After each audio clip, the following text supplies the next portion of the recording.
Welcome back, everybody. Let's get started by hitting that like button.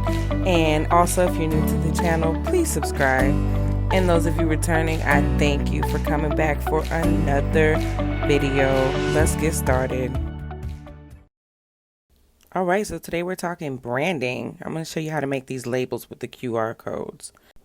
So first, I'll show you what a QR code does.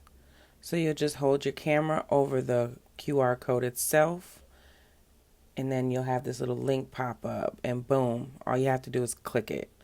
So if you keep watching, I'll show you how to do it. So just hang tight.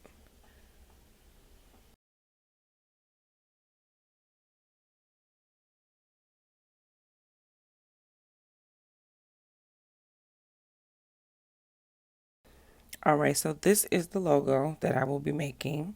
I'm going to show you how to do it using Canva. If you're unfamiliar with Canva, it is a free online source for editing photos and making flyers and all kind of everything, and it's free.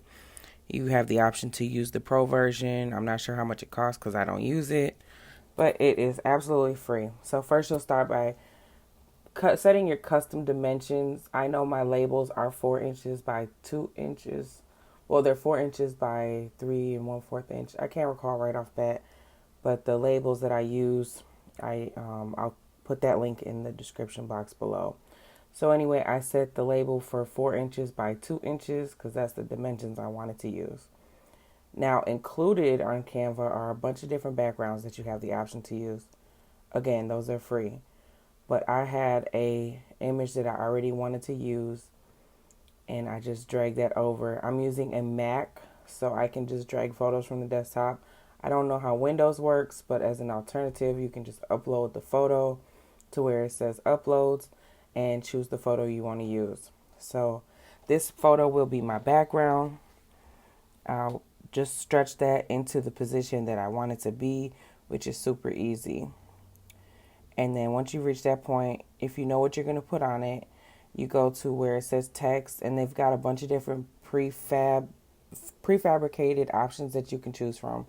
But I like to just use the add a heading option, because then it's already a large bold font and you can change it to say whatever you want. So the name of the company is Flavor Dust, and it is a seasoning company. That is why there are pictures of seasonings in the background. This is one of the flavors. Anyway, so I made it just a little bit too big, so I did take out that middle part just by using the backspace button. And then you'll highlight the whole thing and pick a font. For this one, I am using one called Playful Script. I use it, that is my logo font. So because this is my logo, it's a super easy, clean logo. I use this for every single time I make a label. I just redo it. I don't use a prefabricated logo off to the side. So in the back, I'm going to add a box just for easy legibility. And I just select a square as out of the shape options.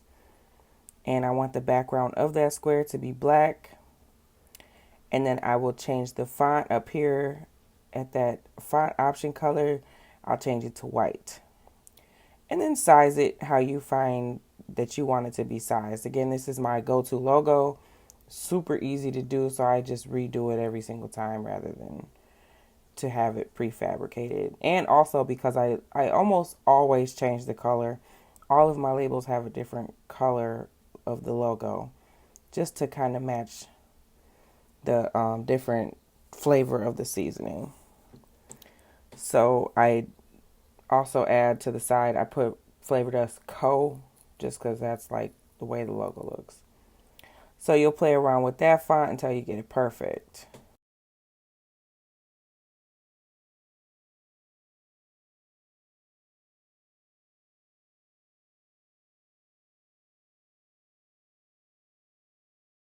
So once you find your comfort zone for that part of your design, you'll add another box. This is just a shape that I shaped into the rectangle. This is where I'm going to put the subtitle of my seasoning. And then again, you'll just size it to what you want it to be. This is totally based on what you want. You can put it any shape. You can even have used a circle and made an oval if you wanted to. So it's based on what you want to do. So then I'm going to add another text, and I'll just put that as my subtitle. This is Four Seasons.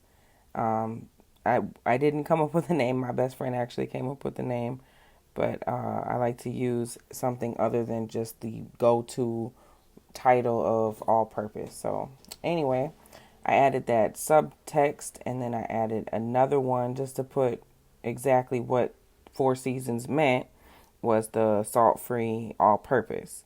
So that's what I'm putting there.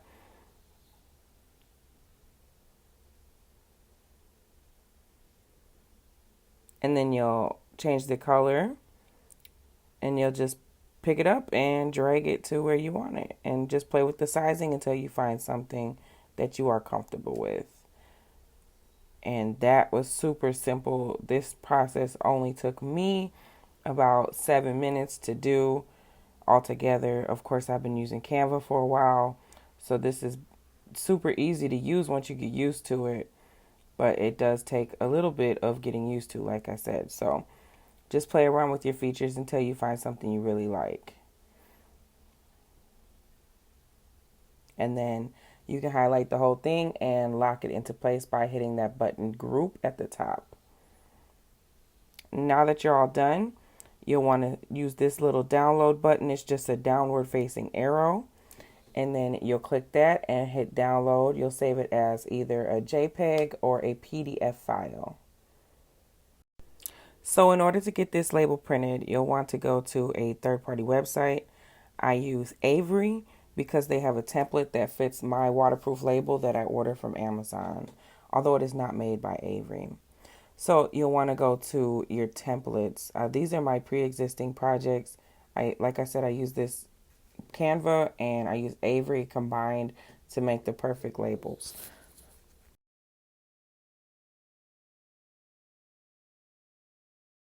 So you'll want to start by finding the Avery home screen, and then you'll go to templates, and you'll want to choose design and print, and then you'll select start designing. Now, if you already have a label that you want to use, you find a template that matches that label. In this case, I am using the 3 1/3 by 4-inch template. So that's what I'll select. And you have all these different options to choose from for templates. But you'll want to use a blank one because you already designed in Canva. So I'm just going to go back to my design that I saved as a PNG. And I will click on this. Again, I'm using Mac, so it's a little different on Windows. But I'll change it from documents to desktop. That way I can just grab it off of my screen. So that's a little bit easier. I just drag it on over. So you'll go back to your AV screen and select that design. Like I said, it's just a blank design. So this big rectangle represents the size of the one label. Now, if you're using Windows, you want to click this image button and then add an image, which is also something you can do if you're using Mac, but I just dragged the photo over. So I grabbed it off my desktop. I can drop it here and add it there, or I could just drop it here. So I'm going to drop it here, and then I'm going to size it to how I want it. Now, the label is a little larger than the actual logo, and that's why that pop-up happened, because it's telling me that it is over its edges. But that's how I want it, because I want it to fill the logo. And I'm going to have that void space at the bottom that I'm going to have to cut. But that is okay, because the labels I use are a special waterproof label that do not rub or fade. And that's the reason why I use them. But they don't make them in the 2-inch size I need. So here's how you add the QR code. You'll go to the More option. You're going to click that QR button and then add a QR code. You'll want to enter manually and then hit Next. Now here you have the option of so many different things: phone number, text, URL, whatever the case may be. In my case, I want the QR code to take you to my website, so I'll just type that information in here. Again, you have different options. You can do text, email, V-card. I'm not sure what those couple other options are, but I use URL. So then I just type it in, www.flavordust.com. Boom, bing, bam. And we have a QR code generated. Now we'll place it where we want it on the label, and this label will be folded over because it is a round surface, so it'll fit perfectly. And then I just played with my sizes and colors and all that stuff. And as you see here, I did go with yellow in my original, but then I went back later and changed it to red because I didn't like the way the yellow looked. Now that you have your label, you'll do print design, and then you'll have print yourself as an option, and that's the one you'll want to select for this tutorial. And then Avery website will make you save it, which is awesome because I swear I forget to save stuff all the time. So I'll save it as whatever my project name is. In this case, it is my all-purpose seasoning. So I'll save it as all-purpose and just wait for that to load, and boom, you are ready to go. So once you've got that all saved, you'll want to open the PDF, and it opens in a different screen, and then you'll want to save that PDF again. Now the reason why I saved this is so that I can reprint this label over and over and over again without having to go to the Avery website. Now it's going to save to my desktop again, so I could just save it to another folder, grab it, and print it whenever I need to make new labels for this particular flavor. Now that loaded itself onto my screen, and then because I am already in the print screen, I'll just go ahead and print it. Now I go to my secondary options because I don't like the printer options that the Avery website predetermined. So I'll go to my secondary options, which prints a little bit cleaner. Now this is the paper here. It's got 6 labels on it, and these are again 3.3 and 4 inches. And oh my goodness, this is my favorite part. Ooh, it's like everything's coming to life. I love watching the printer print. Y'all ready now? Okay, so let's get to this cutting process. Now, again, the labels are too big, but like I said, they don't make them in the size I need, so I cut them. If you have a Cricut machine, you can do this in the Cricut software and get cleaner cuts, but because it's just one straight line, I find myself totally capable of cutting one straight line. In this case, 3 straight lines. So you'll just get that clean cut. And I like to have a white edge around the frame of my actual label because to me it just presents a little bit cleaner. That's why I cut that super sharp, straight white line edge. And then you'll just go and finish that for the entire project, depending upon how many labels you made. In this case, I only made 6 for demonstration purposes. All right.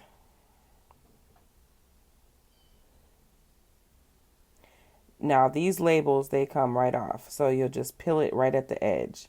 And these are my bottles. I'll include that link in the description also, if you need it. Now, again, these just peel right off. You see it looks like I'm struggling, but it's because these long nails. And then sometimes you'll get just a little bit extra. That peels right off also. And these labels are incredibly forgiving. You can actually pull them entirely off the bottle without having too much extra stickiness. It does not leave a residue for the most part.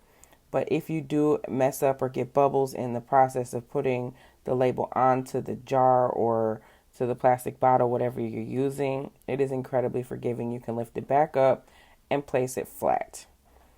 And then you just lay those labels on there. And it works perfect. I tightened the lid just a little bit because it kept turning. So there's a perfect fit on that. I like the space in the back because then you can see the product. Now we'll just go ahead and wrap all 6 of these up and we'll get to the final product.